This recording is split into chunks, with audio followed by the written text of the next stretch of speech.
Hello folks, it's Chris in Arena Studio with a little video to do with EQ. One of the things that I discovered years ago is that we don't really understand the concept of where these frequencies lie, and if you don't get the crossovers in your mind's eye of sub bass and bass and low mids, etc., you can be EQing the wrong part of the tracks and destroying all the hard work that you've put in with your mixes, really. So when I did a little experiment with this a few years ago, I found that this made a big impact on everything that I was doing. Today, I'm working on a track that was recorded in the studio by Dylan Lamb. It's called Music Makes Me. It's out there somewhere. It's in all the stores. I'm sure it's still doing all right. I've not checked the figures for him lately. But the track is like this.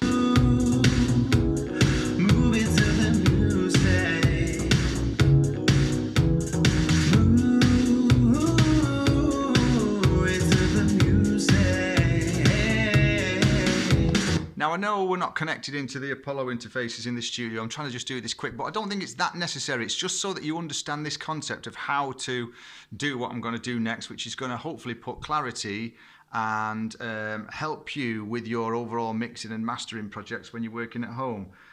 So for me, if you're aware, sub bass on your mix is around 20 to 60 hertz. So I've actually set a couple of little simple one-band EQs, rolled them off. So if we look there, everything below 20 hertz is sort of there, and then 60. So this is basically putting that set of audio into a little bracket, and the bracket of the sub bass is literally 20 to 60 hertz. So if you listen to this now, this is that one section of the track which you can focus on and isolate and think, well, this is a little bit floppy, and put things right with it. So this is the range that you're working in really on this sub bass.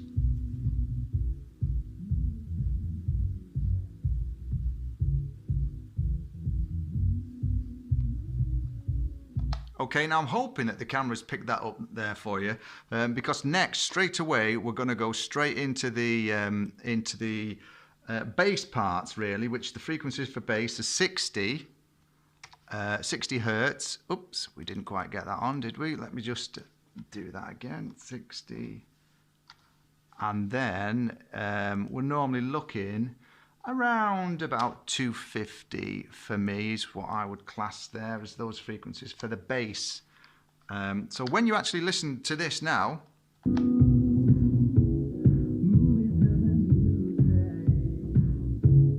there's not a great deal of extra information that you're going to interpret when you're listening to your bottom end of your of your tracks.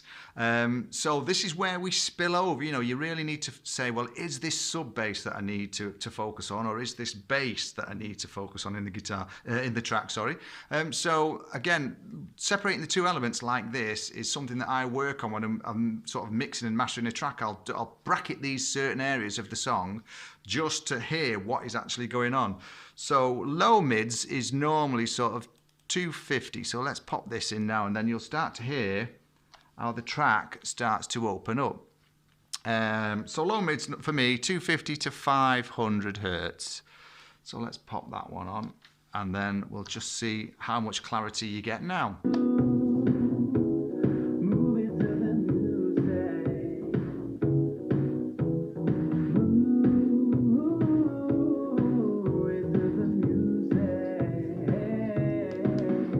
Okay, so now you start to discover where all the important information is in your audio recordings. Now, I use the same concept when I'm working on voices.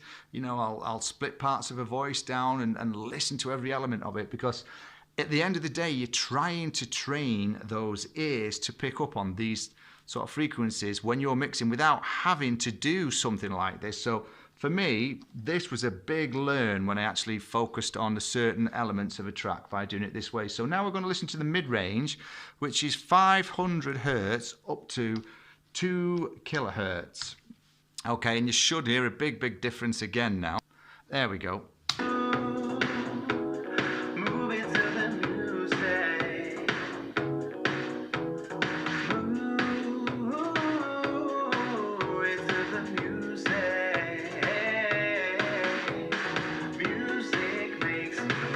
So again, we've got more information, and if we're EQing the wrong frequencies, you know, if you get these crossover points mixed up, you're in trouble, because you're actually creating more mush, more clutter, and it's what we don't want. We want to be able to look at the individual frequencies and deal with them exactly as you want to be able to. So now we're on to the high mids, 2K to 6K.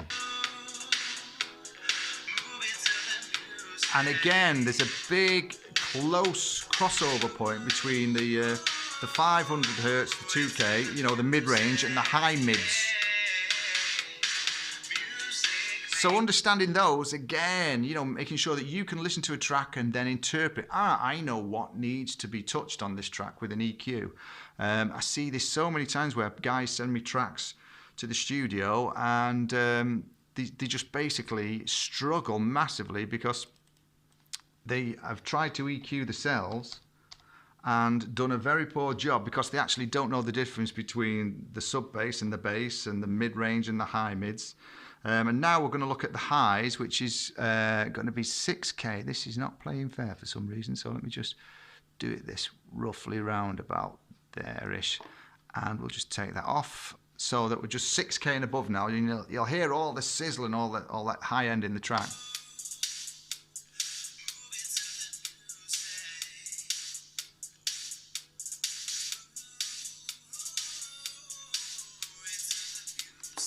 And then take it off.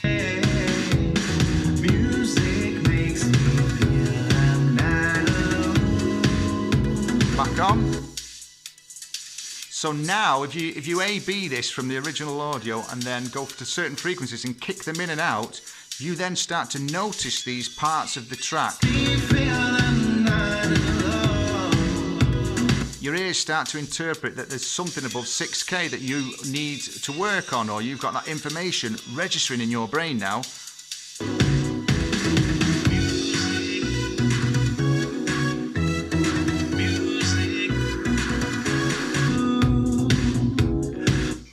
It's all about training your ears, and this is a great way I found it worked for me, where I began to understand that, you know, bracketing the low mids 250 to 500 and then A/Bing it in and out of the full track, you suddenly become very aware in the track of what are the low mids, and the same thing for the mid-range. When you work on that a little bit on several tracks, you suddenly become very aware of those frequencies. You react more accurately with your ears. Your ears are your best monitoring system you've got. You know, it doesn't matter what room you've got, what speakers. Within reason it does, obviously. But the main element, if you've got the best monitoring setup in the world, if you can't hear these frequencies, you're never going to create great mixes. So I would, again, do something along these lines. With it in, 6K and above, just listening to all that sizzle. And then when I put the track on, you would be able to notice that you should be able to separate that still from the full track.